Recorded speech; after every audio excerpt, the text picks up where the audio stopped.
ازيكم يا شباب، عاملين ايه؟ اتمنى تكونوا بصحه وخير دايما ان شاء الله. معاكم يوسف بكري، فيديو اديتور فيلم ميكر. النهارده عندنا سلسله فيديوهات قويه جدا جدا هبتدي فيها. النهارده عندنا رياكشن على يوتيوبر انا شفته. الفيديو ده نزل تقريبا من 11 يوم او 7 ايام حاجه زي كده. الفيديو ده عباره عن بريك داون لشخص استخدم كرياتيفيتي عاليه جدا جدا جدا ان هو يحاول يعمل ستيميوليشن او ان هو يحاكي افكتات فيلم اوبنهايمر، افكتات الاكسبلوجن، افكتات الترينيتي تيست. يعني الموضوع جدا كرييتيف، لان اصلا الافكتات دي كريستوفر نولان نفسه طلع قال ان هي مش سي جي اي، ما اعتمدش على سي جي اي. طب ده معناه ايه؟ هل ان هو عمل نار حقيقيه او فجر حاجه حقيقيه؟ اكيد لا، ما عملش حاجه زي كده. اكيد عمل حاجات على سكيل صغير. فيوريك بقى الشخص ده ازاي كريستوفر نولان استخدم الفيجن او الفريق بتاعه استخدم كرياتيفيتي عاليه جدا ان هم يحاولوا يعملوا افكتات قويه جدا محتاجه بادجت عاليه بايه؟ بامكانيات قليله جدا، وتبين لك على السكرين على الاي ماكس في الاخر ان هي حاجه حقيقيه وحاجه ريل. يعني رغم انها في الاول وفي الاخر هي مش سي جي اي، هي حاجه معموله كده ايه، هاند ميد كرافت، بس طلعت قدام الشاشه انها حاجه فعلا حقيقيه. فاهم قصدي؟ فتعالوا نشوف الفيديو ده كده مع بعض. Now that we've built a nuke, it's time to set it off. In 3, 2, 1. طبعا المشهد اللي انتوا شايفينه ده في البدايه اهو، ده مشهد الفاير بول. تمام، ايه هي الفاير بول؟ ده طبعا المشهد بتاع، انا بحذر طبعا في حرق في الفيديو ده. اللي ما اتفرجش على فيلم اوبنهايمر ما يشوفش الفيديو ده عشان في حرق. تمام، انا اللهم بلغ. انت عندك مشهد الاكسبلوجن اللي هو الترينيتي تيست. مش شرط ان المشهد بتاع الاكسبلوجن ظهر في الترينيتي تيست، لا هو ظهر في بدايات الفيلم عادي جدا مشهد الفاير بول ده، بس احنا ما كناش فاهمين في البدايه ايه ده. انت كنت فاهم ان دي حاجه تبع الانفجار، بس دي ايه انت مش عارفها. الفاير بول هي ظاهره بتحصل في القنابل النوويه، بتبقى في جزء من مليون من الثانيه الكاميرات بتصورها، بتبقى في كره ناريه قبل ما الانفجار يحصل. يعني الانفجار بيحصل بتبقى في كره الاول، الكره دي درجه حرارتها بتبقى 100 مليون درجه سيليزيه. 100 مليون اللي هو درجه حراره سطح الشمس اصلا 5000 وحاجه درجه مئويه، فاهم؟ ودرجه حراره باطن الشمس 10 مليون، دي بتولد لك 100 مليون درجه مئويه. والموضوع ده حقيقي، ممكن تبحث ورايا. تمام، درجه الحراره بتاعه الفاير بول بتاعه النيوكلير اكسبلوجن حاجه فظيعه جدا. فهو حاول ان هو يعمل لك شكل الفاير بول ده. جاب لك في البدايه اهو كوره وعمل لك فيها دهانات ونورها في الاخر باضاءه لونها اصفر من جوه، ودي بيحط رمله اهو عشان في الاخر يخبطه ويبين لك ان في اكسبلوجن حصل. بص معايا.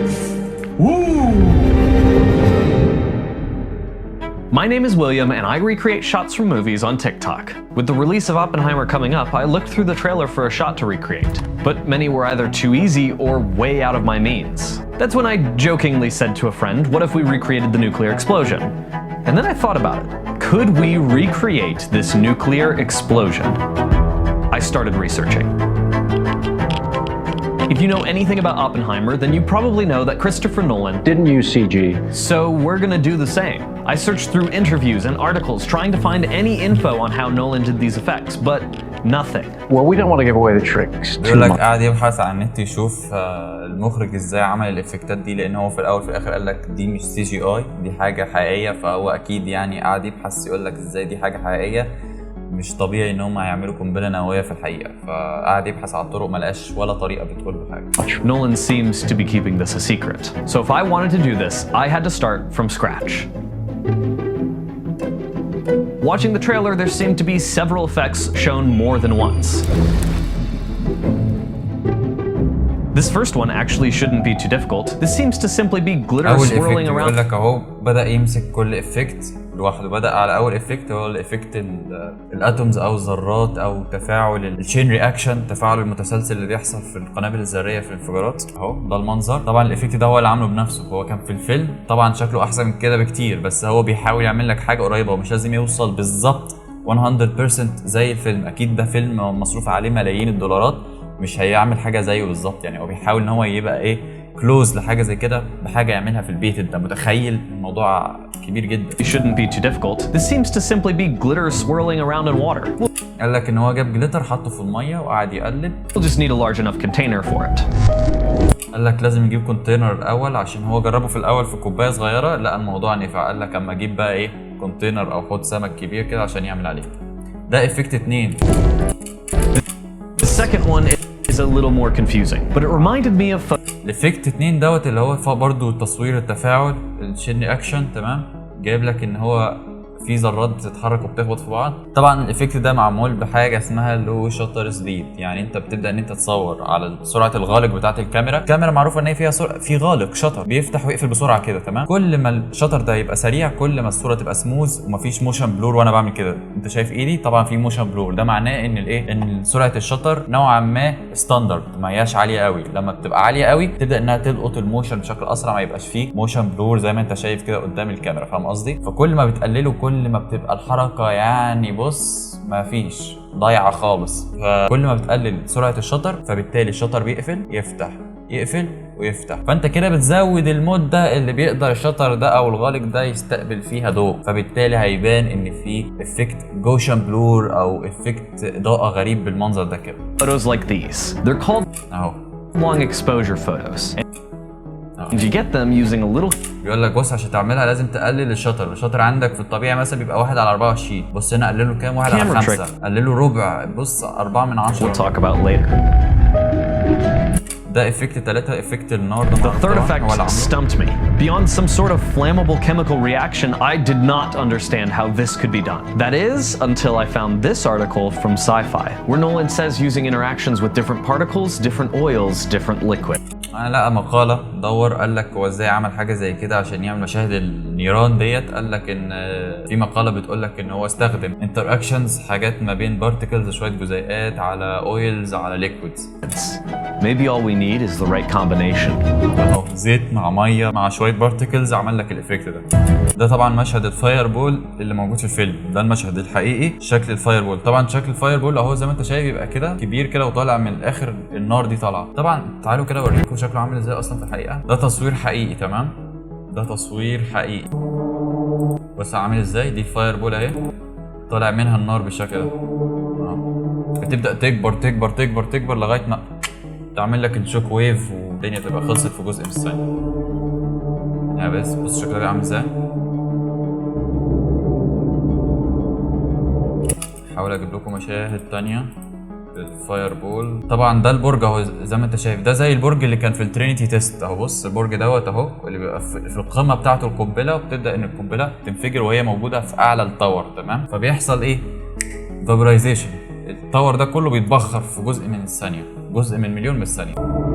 اهو بص شكلها بالبطيء عامل ازاي. دي الفاير بول اهي فيها النقط زي ما انت شايف، وفي هنا الحاجات دي سابقاها اهي اهي زي ما انت شايف.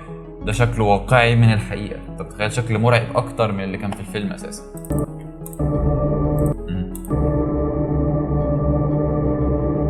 حاجه مرعبه جدا. دي اجزاء من ملايين من الثانيه.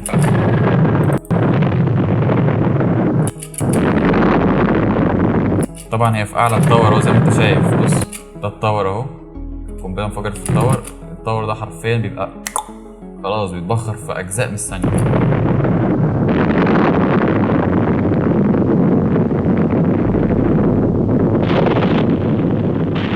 بعديها بتيجي بقى الشوك ويف والهيت ويف وكل حاجه زي ما انت شايف اهو. And lastly is of course the nuclear explosion, which almost ده المشهد الحقيقي. انا حافظ، انا فاكر المشهد ده، المشهد الحقيقي اللي من الفيلم اساسا اهو، ده واللي بعديه. And lastly is of course the nuclear explosion, which almost definitely was a miniature. So all we'll have to do is construct our own explosion, light it from the inside, and time it perfectly with tossing some dirt up in the air. Boy, we've got our work cut out for us. This is the one I was pretty confident about. It should just be water, glitter, and a light. So hopefully it's easy. But don't all great stories start by someone saying it'll be easy and then finding out how challenging it really is? Oh, shoot.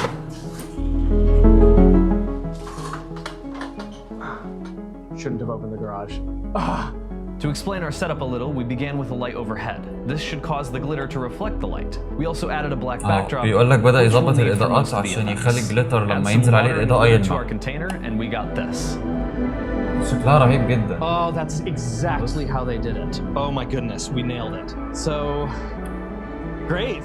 بيقول لك هو كده عارف هي ازاي اتعملت بالظبط. Maybe it was just that easy. يبدا بقى يجيب حوض كبير We عشان clearly ايه؟ need to scale up our container for this to work. يعملها على سكيل اكبر. واو.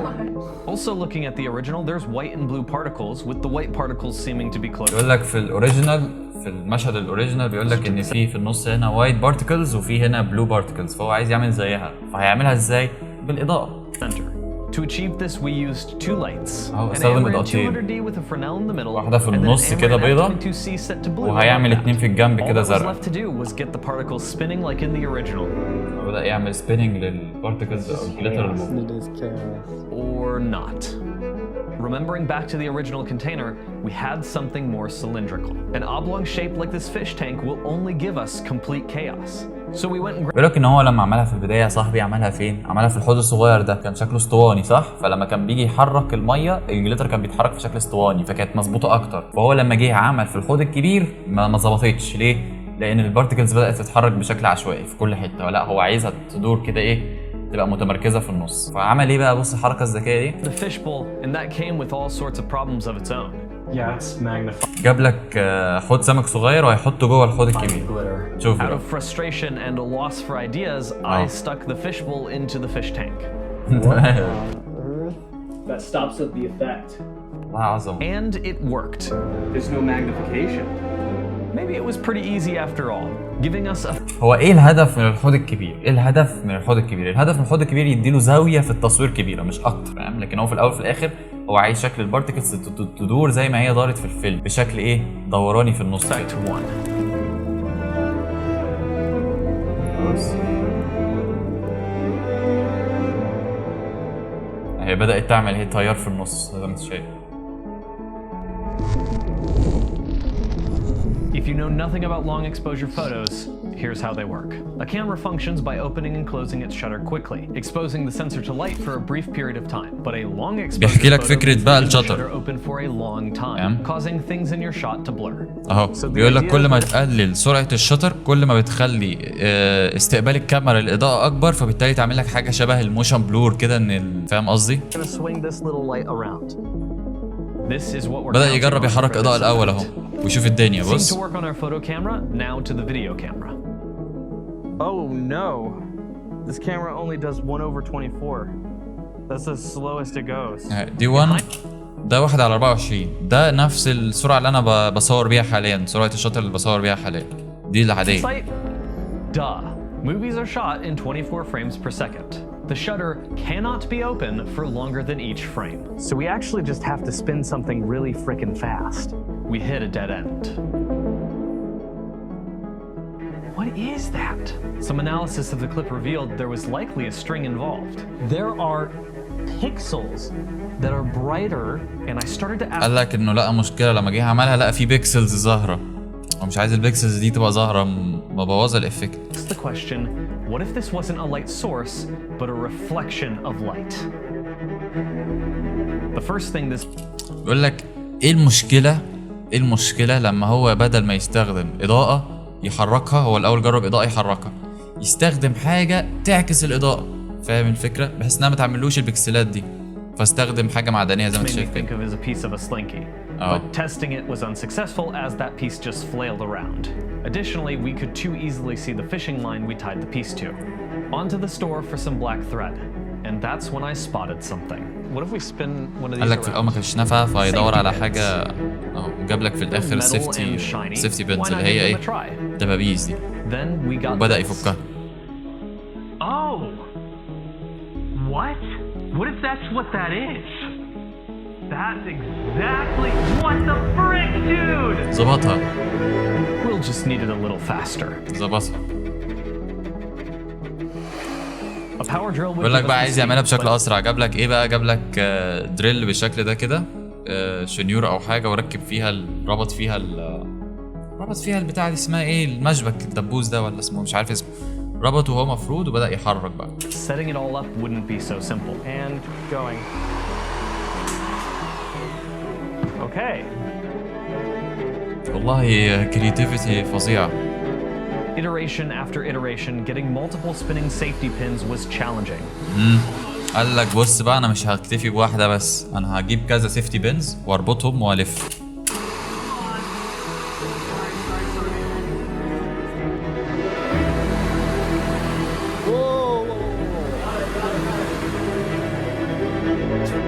many attempts with different designs,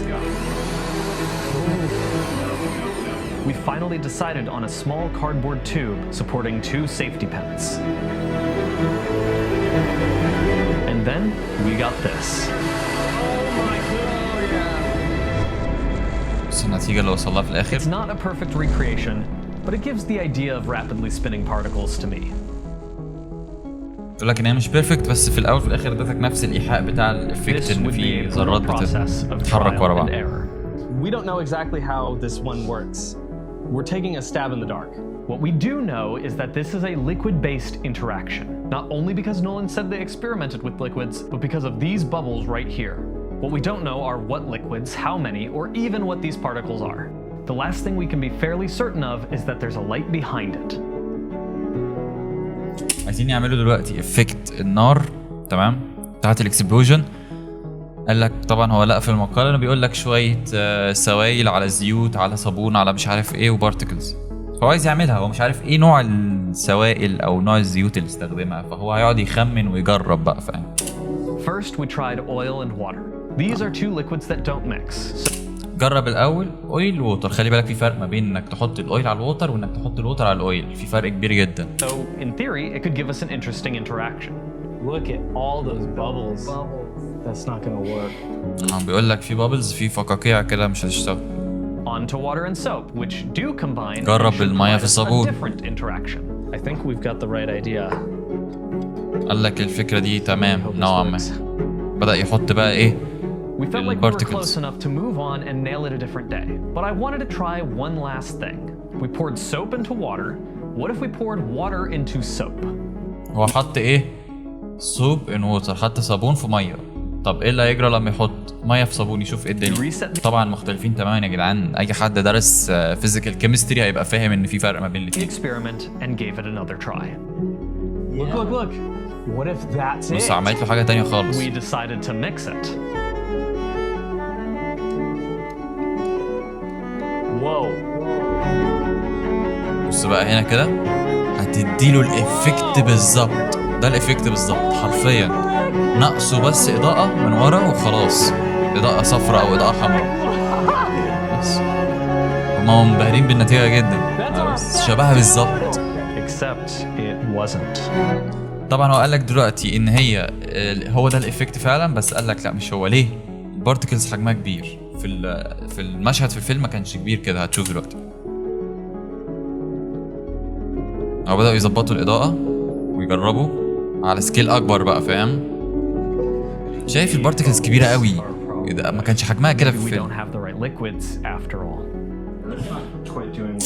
قال لك مش صح، مش مظبوطة. بدأ تاني للصفر. When we started this Oppenheimer project, we knew at some point we may have to give up. Oppenheimer had a budget of $100 million. يقول لك الفيلم ميزانيته $100 مليون. Could be well beyond our budget. There was no telling if this project was even possible from the start.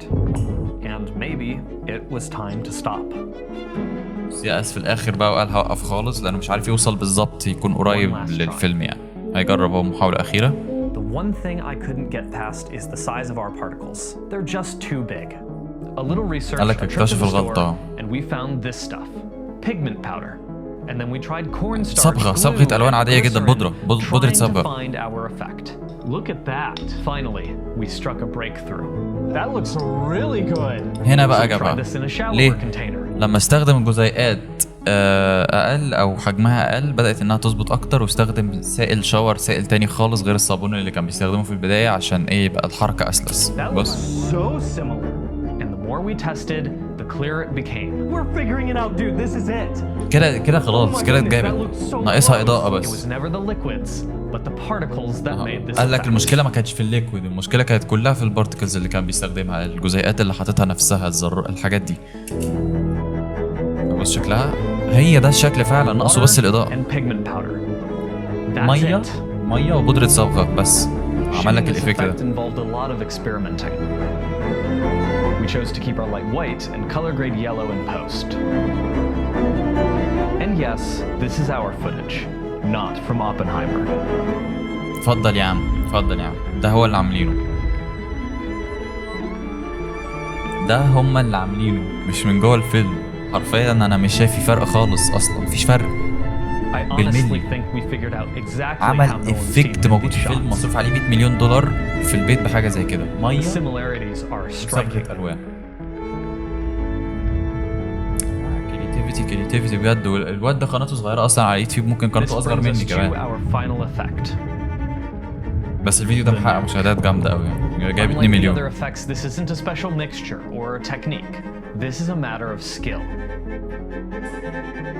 بدأ بقى ايه يعمل افكت النيوك، افكت التفجير، ده اقوى حاجه بقى.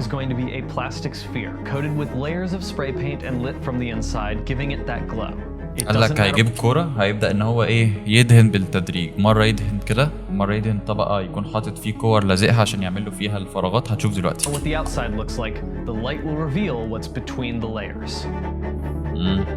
Layer 1 is just a yellow coat, both inside and out. Just be careful not to make the paint run. Layer 2 are these circles, meaning we'll use paper cutouts taped to the surface. We're keeping them elevated for a softer edge. Too close to the surface and it doesn't look right. A light coat of orange and we're on to layer 3, blobs of orange. So we'll need to cut out blobs for areas we want to stay yellow, عشان يوصل لأقرب نتيجة. These two need to be elevated pretty high off the surface. Layer 4 are the dark rings, which we'll get with coffee straws and brown paint. Now that we've built a nuke, it's time to set it off. إضاءة بس وتتصور. ده شكلها يا عم. Looking at the original shot, the nuke slowly moves and crashes into the ground. بيقول لك في المشهد الحقيقي كانت الأرض بتتحرك ببطء، بعد كده يبدأ يحصل ايه الاكسبلوجن أو بيحصل فيه الشوك ويف. For the dirt, we just used dirt, but sifted through it to get smaller particles. قال لك استخدم رمل عادي في الأول. This gave us our miniature landscape. Since we're shooting a miniature, we'll have to shoot slow-mo to make it look larger. لازم يخليها سلو موشن عشان تبان انها الانفجار بشكل اكبر. Wasn't quite working like we had hoped. It kind of just exploded in small areas. To get a more even explosion, we used a frying pan. قال لك عشان يخلي شكل الانفجار اكبر، فقال لك بدل ما يستخدم ان هو يخبطها بايده او يخبطها بحاجه صغيره، استخدم بقى ايه طاسه. Time it with the movement of the nuke and That was so good. كده ظبطت. That's a wrap. بس شكلها مش حقيقي، أو شكلها ما كانش كده يعني، تحسها ثابته او فيك قوي مش حقيقي. I watched it again and again, going back to the original. قعد يعيد فيها ويراجع، لا مش هي. Close enough. The dirt didn't have the same texture or layers. We have put so much into this project as a whole, and I'm not about to stop short here. بس قال لك ان هو اشتغل على البروجكت ده تعب فيه، مش عايز يقف على كده. When I pitched this idea to my friends, I honestly had no clue if it was even possible. And what started as a 2-week project has now spanned over a month of shooting and editing. It's اسبوعين بيشتغل على المواضيع دي and كلها. I'll never look at the effects in Oppenheimer the same. I'm proud that we never gave up and impressed with the results of our work. This project will impact me for years to come, and trying something so seemingly impossible now makes me see all things as a little more possible. I'm excited for what's next, but for now, here are the effects from Oppenheimer. يقول لك هو عمل اللي عليه وزياده، بيقول لك دي الافكتات اللي وصل ليها للاخر.